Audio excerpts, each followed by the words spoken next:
आयुर्वेदीय जीवन शैली आरोग्य की कुंजी आहार विधि विशेष आयतन भाग 23 वैद्य दिलीप गाडगे पुणे। तो मैं बता रहा था कि आहार पर ही ध्यान देकर आहार लेना और ऐसा करने से उसका पचन अच्छे तरीके से होता है। लेकिन एक और भी बात बताई गई है कि प्रसन्न मनसा भुंजित, खाना खाते समय हमारा मन प्रसन्न होना चाहिए। अब इतने सारे कारण रहते हैं कि हम दुखी हो जाते हैं, हम क्रोधी हो जाते हैं, हम विचार करने लगते हैं, चिंता में विमग्न हो जाते हैं वगैरह वगैरह, और फिर मन की प्रसन्नता नहीं रहती। अजीर्ण के जो भी कारण है उसमें एक अहम कारण है उपदप्तेन भुक्तंच शोक क्रोध क्षुधादेवी, कि शोक क्रोध क्षुधा वगैरह से उपतप्त होकर अगर आदमी खाना खाता है तो उसका भी अन्न पचन नहीं होता। और इसलिए हमें चाहिए कि हम प्रसन्न होकर ही खाना खाएं। अहम वैश्वानरो भूत्वा प्राणिनाम देहमाश्रितः प्राणापान समायुक्ता पचाम्यन्नम चतुर्विधम्, ये भगवान कृष्ण ने कहा है कि मैं ही वैश्वानर होकर 4 प्रकार का जो अन्न है उसका पचन करता हूँ। ये जाठराग्नि के द्वारा होने वाला जो पचन है उसके बारे में ये बात कही गई है। लेकिन आयुर्वेद की दृष्टि से पचन यहाँ खत्म नहीं होता, वो तो एक निरंतर चलने वाली प्रक्रिया है। इससे जो सार किट्ट विभाजन होता है उस सार पर आहार रस जिसको कहते हैं भूताग्नि धात्वग्नि, इन प्रकार की प्रक्रिया होती रहती है और उनसे रस रक्तादि धातु बनते हैं। तो ये तो प्रक्रिया उसके बाद भी चालू रहती है।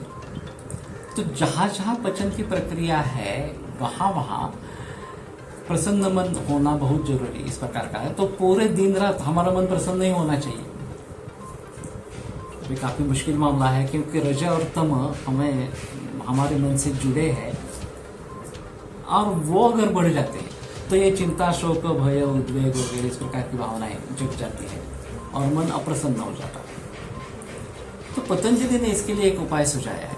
मैत्री करुणा विदितोपेक्षाणाम सुख दुख पुण्य विषयाणाम भावनातश्च चित्त प्रसादम। सुख दुख पुण्य और पाप या अपुण्य, इनके बारे में मैत्री करुणा मुदिता और उपेक्षा, इस प्रकार की भावनाएं अगर हम करते हैं तो चित्त प्रसन्न हो जाता है, रजा और तम कम होने लगते हैं।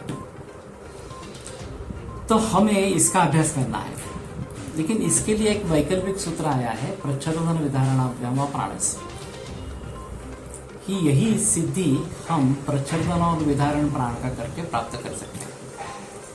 प्रच्छन्न यानी कि हवा बाहर छोड़ देना, फेंक देना, और विधारण यानी कि उसका धारण करना। तो कहने का तात्पर्य अर्थ ये है कि सांस हमने पूरी तरीके से ली, पूरी तरीके से छोड़ दी बाहर, और वो छोड़ने के बाद फिर ली नहीं, जहां तक हो सके वहां तक उसको रोक दिया, चाहे 5 सेकंड हो 10 सेकंड हो। लेकिन जब हम इस प्रकार से करते हैं तो चित्त प्रसादन होने लगता है, ऐसा कहना। क्योंकि रजा और तम ये जो मन के दोष है ये कम होने लगते हैं, और ये कम होते हैं तो फिर चित्त प्रसन्न होने लगता है। और इसलिए थोड़ा आसान तरीका है।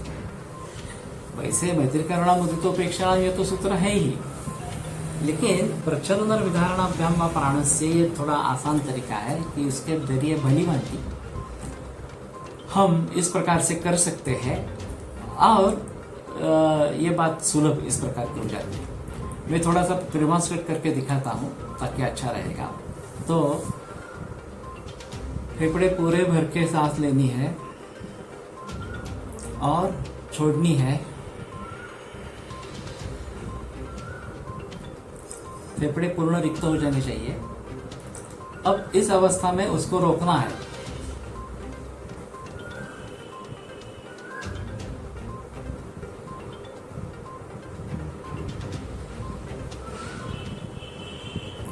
अब फिर से सांस लेंगे। तो कहने का तात्पर्य अर्थ क्या है कि प्रच्छन्न विधारण, ये जो बहिकुंभ की प्रक्रिया योग में बताई गई है, वो थोड़ी आसान है। तो उसका हम अनुभव करते रहेंगे, उसकी प्रैक्टिस करते रहेंगे, अभ्यास करते रहेंगे, तो निश्चित रूप से उससे फायदा होगा, चित्त प्रसादन होने लगेगा। चित्त प्रसादन होगा तो स्वास्थ्य भी अच्छा रहेगा और पचन में भी सुधार आएगा। तो जरूर इस बात को ध्यान में रखें। नमस्कार।